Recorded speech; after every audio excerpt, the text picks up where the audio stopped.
नमस्कार दोस्तों, मैं हूं देवेंद्र कुमार और आप सबका स्वागत है MLID study point YouTube channel पर। तो दोस्तों, कैसे हैं आप? उम्मीद करता हूं एकदम अच्छे होंगे, बिंदास होंगे और अपनी पढ़ाई कर रहे होंगे। तो दोस्तों, जैसा कि आप लोग जानते हैं, हम लोग 1500 प्रश्नों की लाजवाब सीरीज़ को लेकर के चल रहे हैं। इस सीरीज़ में हम लोग हर रोज़ GK GS के टॉप 50 प्रश्न देखते हैं। तो दोस्तों, आज उसी सीरीज का ये 19वां वीडियो होने को है। तो दोस्तों, शुरू करते हैं आज की इस वीडियो को और देखते हैं आज का पहला प्रश्न। दोस्तों, पहला प्रश्न है, वित्त आयोग की स्थापना कब हुई? तो दोस्तों, वित्त आयोग की स्थापना 22 नवंबर 1951 को हुई थी। कब हुई थी दोस्तों? 22 नवंबर 1951 को हुई थी। ठीक है दोस्तों। अगला प्रश्न, शाहजहाँनामा किसने लिखा था? तो दोस्तों, शाहजहाँनामा इनायत खां के द्वारा लिखा गया है। दोस्तों, शाहजहाँनामा किसके द्वारा लिखा गया? इनायत खां के द्वारा लिखा गया है। अगला प्रश्न 3 नंबर, मयूर संरक्षण केंद्र कहाँ स्थित है? दोस्तों, मयूर संरक्षण केंद्र मथुरा के वृंदावन में है। कहाँ है दोस्तों? मथुरा के वृंदावन में मयूर संरक्षण केंद्र है। अगला प्रश्न, जुलाई 2020 के अनुसार भारत सरकार ने 2024 तक किसानों की आय दुगनी करने का लक्ष्य निर्धारित किया है। तो दोस्तों, जुलाई 2020 के अनुसार जो भारत सरकार है उसने एक निर्णय लिया है कि 2024 तक किसानों की आय दुगनी कर दी जाएगी। अगला प्रश्न 5 नंबर, हजीरा बंदरगाह कहाँ है? दोस्तों, हजीरा बंदरगाह गुजरात में है। कहाँ है दोस्तों? गुजरात में है। और दोस्तों, गुजरात में एक बंदरगाह और है जिसका नाम कांडला है। कौन सा दोस्तों? कांडला। कांडला बंदरगाह और हजीरा बंदरगाह दोस्तों कहाँ है? गुजरात में है। अगला प्रश्न 6 नंबर, 2019 का भारत रत्न किसे मिला है? दोस्तों, 2019 का भारत रत्न प्रणब मुखर्जी और नानाजी देशमुख को मिला है। किसे दोस्तों? प्रणब मुखर्जी और नानाजी देशमुख को मिला है। ठीक है दोस्तों। अगला प्रश्न, अनुच्छेद 210 किससे संबंधित है? दोस्तों, अनुच्छेद 210 का संबंध विधानमंडल में प्रयोग की जाने वाली भाषाओं से संबंधित है। विधानमंडल में कौन कौन सी भाषाएं प्रयोग की जाएंगी, इसके बारे में अनुच्छेद 210 में बताया गया है। अगला प्रश्न 8 नंबर, नागरहोल कुंडेमुख राष्ट्रीय उद्यान। नागरहोल राष्ट्रीय उद्यान और कुंडेमुख राष्ट्रीय उद्यान दोस्तों कहाँ स्थित हैं? ये कर्नाटक में स्थित हैं। दोस्तों, बहुत इंपॉर्टेंट है, नागरहोल और कुंडेमुख राष्ट्रीय उद्यान कर्नाटक में स्थित हैं। अगला प्रश्न देखते हैं दोस्तों 9 नंबर, रैयतवाड़ी व्यवस्था की शुरुआत किसने की? दोस्तों, रैयतवाड़ी व्यवस्था की शुरुआत थॉमस मुनरो ने 1820 में की थी। कब की दोस्तों? 1820 में थॉमस मुनरो ने की थी। अगला प्रश्न, गुवाहाटी दोस्तों किस नदी के तट पर बसा है? तो दोस्तों, गुवाहाटी ब्रह्मपुत्र नदी के तट पर बसा है। अगला प्रश्न 11 नंबर, राष्ट्रीय ध्वज संबंधी तदर्थ समिति के अध्यक्ष कौन थे? दोस्तों, राष्ट्रीय ध्वज संबंधी तदर्थ समिति के अगर अध्यक्ष की बात की जाए तो डॉक्टर राजेंद्र प्रसाद थे। कौन थे दोस्तों? डॉक्टर राजेंद्र प्रसाद थे। अगला प्रश्न 12 नंबर, कृतार्जुनीयम पुस्तक के लेखक कौन है? तो दोस्तों, कृतार्जुनीयम पुस्तक के लेखक भारवी हैं। कौन है दोस्तों? भारवी हैं। अगला प्रश्न, आदिल शाह का मकबरा कहाँ स्थित है? तो दोस्तों, आदिल शाह का मकबरा गोल गुंबद कर्नाटक में है। कहाँ दोस्तों? गोल गुंबद कर्नाटक में है। अगला प्रश्न 14 नंबर, सिंगुर बांध कहाँ है? दोस्तों, सिंगुर बांध मजीरा नदी पर बना है। कहाँ दोस्तों? मजीरा नदी पर बना है। अगला प्रश्न 15 नंबर, अनुच्छेद 108 का संबंध किससे है? तो दोस्तों, अनुच्छेद 108 के तहत ही राष्ट्रपति संयुक्त अधिवेशन बुला सकता है। तो दोस्तों, जब किसी बिल को लेकर के अगर मतभेद होता है लोकसभा और राज्यसभा में, तब राष्ट्रपति संयुक्त अधिवेशन बुलाता है।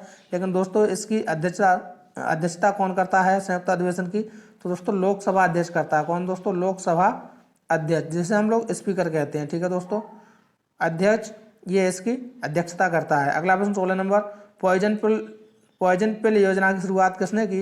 दोस्तों, पॉइजन पिल योजना की शुरुआत ट्विटर ने की थी।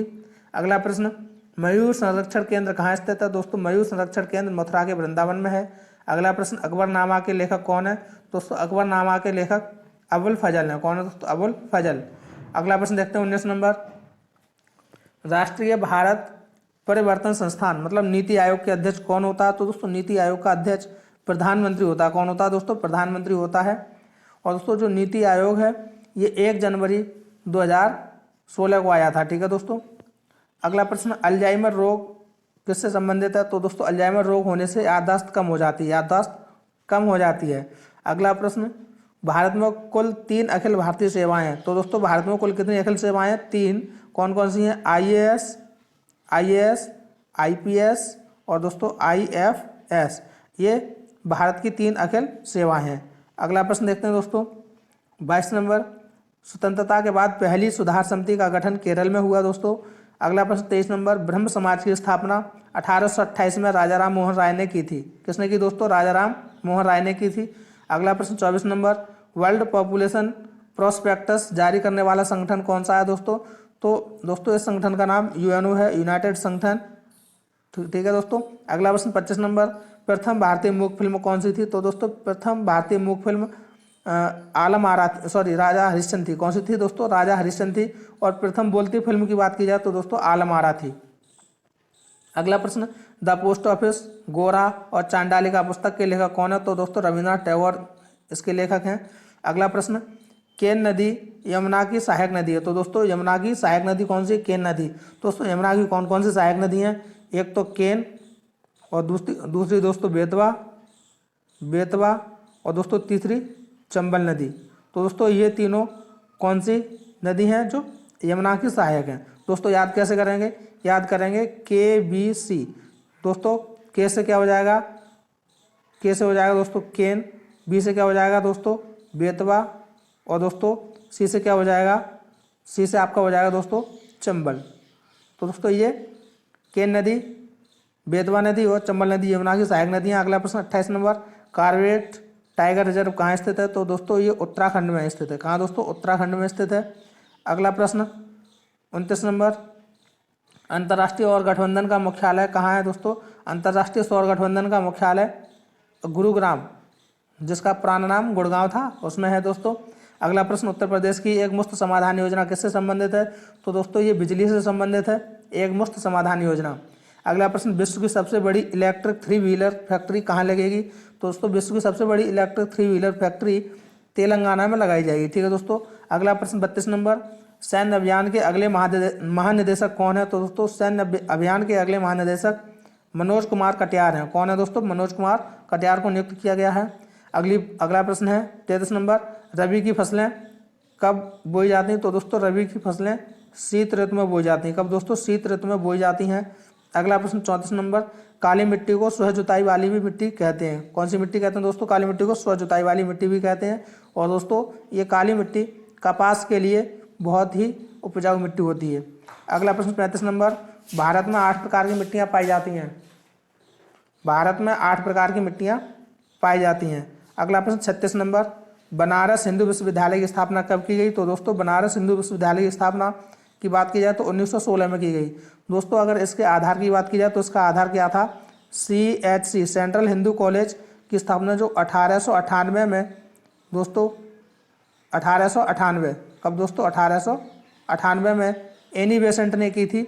उसी कॉलेज को बाद में बनारस हिंदू विश्वविद्यालय कर दिया गया 1916 में। अगला प्रश्न, प्लासी का युद्ध कब हुआ? तो दोस्तों प्लासी का युद्ध 23 जून 1757 को भागीरथी नदी के किनारे लड़ा गया था। ठीक है दोस्तों। अगला प्रश्न देखते हैं 38 नंबर, कालबेलिया नृत्य 2010 में दोस्तों कालबेलिया नृत्य 2010 में यूनेस्को की अमूर्त सांस्कृतिक विरासत में शामिल हुआ था। कब दोस्तों? 2010 में। और दोस्तों 2016 में योगा को शामिल किया गया। कब दोस्तों? 2016 में। ठीक है दोस्तों। अगला प्रश्न है, ट्रेडमार्क अधिनियम जो व्यापार से संबंधित है कब पारित हुआ? तो दोस्तों ट्रेडमार्क अधिनियम 1999 में पारित हुआ। अगला प्रश्न 40 नंबर, सरकारी आयोग का गठन कब हुआ? तो दोस्तों सरकारी आयोग का गठन 1983 में हुआ था। अगला प्रश्न, दालों का सबसे बड़ा उपभोक्ता कौन है? तो दोस्तों सबसे अधिक दाल का उपभोग करने वाला भारत है। अगला प्रश्न है दोस्तों 42 नंबर, ओमेगा 3 जो आपका वसा अम्ल है का सबसे अच्छा स्रोत कौन सा है? दोस्तों ये वसा अम्ल होगा दोस्तों, यहाँ पे वसा अम्ल। इसका सबसे अच्छा स्रोत दोस्तों सार्डिन मछली है। कौन सा? सार्डिन मछली है। अगला प्रश्न 43 नंबर, कारगिल का युद्ध कब से कब तक लड़ा गया? तो दोस्तों कारगिल का युद्ध 3 मई 1999 से 26 जुलाई 1999 तक लड़ा गया। और दोस्तों 26 जुलाई को कारगिल विजय दिवस मनाते हैं, कारगिल विजय दिवस। ठीक है दोस्तों, कारगिल विजय दिवस मनाते हैं। अगला प्रश्न दोस्तों 45 नंबर, भारत में पहली समकालिक जनगणना कब हुई? तो दोस्तों सर्वप्रथम जो जनगणना हुई 1881 में हुई। किसके समय में हुई दोस्तों? ये रिपन के समय में हुई थी। किसके समय में दोस्तों? रिपन के समय में हुई थी। अगला प्रश्न, पुरानी ईवीएम मशीन में कुल वोट भंडारण क्षमता कितनी थी? दोस्तों पुरानी ईवीएम मशीन में कुल वोट भंडारण क्षमता 3840 थी। और दोस्तों जो नई ईवीएम मशीन आई है 2006 के बाद, उसमें दोस्तों भंडारण क्षमता केवल 2000 वोट तक की रह गई है। अगला प्रश्न 47 नंबर, नीति आयोग के नए उपाध्यक्ष कौन है? तो दोस्तों नीति आयोग के नए उपाध्यक्ष डॉक्टर सुमन के बेरी हैं। कौन है दोस्तों? डॉक्टर सुमन के बेरी हैं। अगला प्रश्न, सीता मंदिर का निर्माण कहाँ किया जाएगा? तो दोस्तों सीता मंदिर का निर्माण श्रीलंका में बनाया जाएगा। अगला प्रश्न 49 नंबर, भारत में ईवीएम का प्रयोग सर्वप्रथम कब हुआ? तो दोस्तों भारत में सबसे पहले 1982 में केरल में हुआ था। अगला प्रश्न, विश्व की आबादी में भारत का कितना हिस्सा है? तो दोस्तों विश्व की आबादी में भारत का 17.7% हिस्सा है। तो दोस्तों यहाँ समाप्त होते हैं आज के ये 50 प्रश्न। दोस्तों वीडियो कैसी लगी कमेंट के माध्यम से जरूर बताएं। दोस्तों वीडियो अच्छी लगी हो तो लाइक और शेयर करें, और अगर दोस्तों चैनल पर नए हैं तो चैनल को सब्सक्राइब करें। दोस्तों क्लास की PDF पाने के लिए आप टेलीग्राम पर जाएं और सर्च करें @MLID स्टडी पॉइंट, और दोस्तों इस टेलीग्राम ग्रुप से आप जुड़ जाएं, यहाँ पर आपको सभी क्लास की PDF मिल जाएगी। तो दोस्तों आज के लिए इतना ही, मिलते हैं अगली नई क्लास में, तब तक के लिए थैंक्स फॉर वॉचिंग।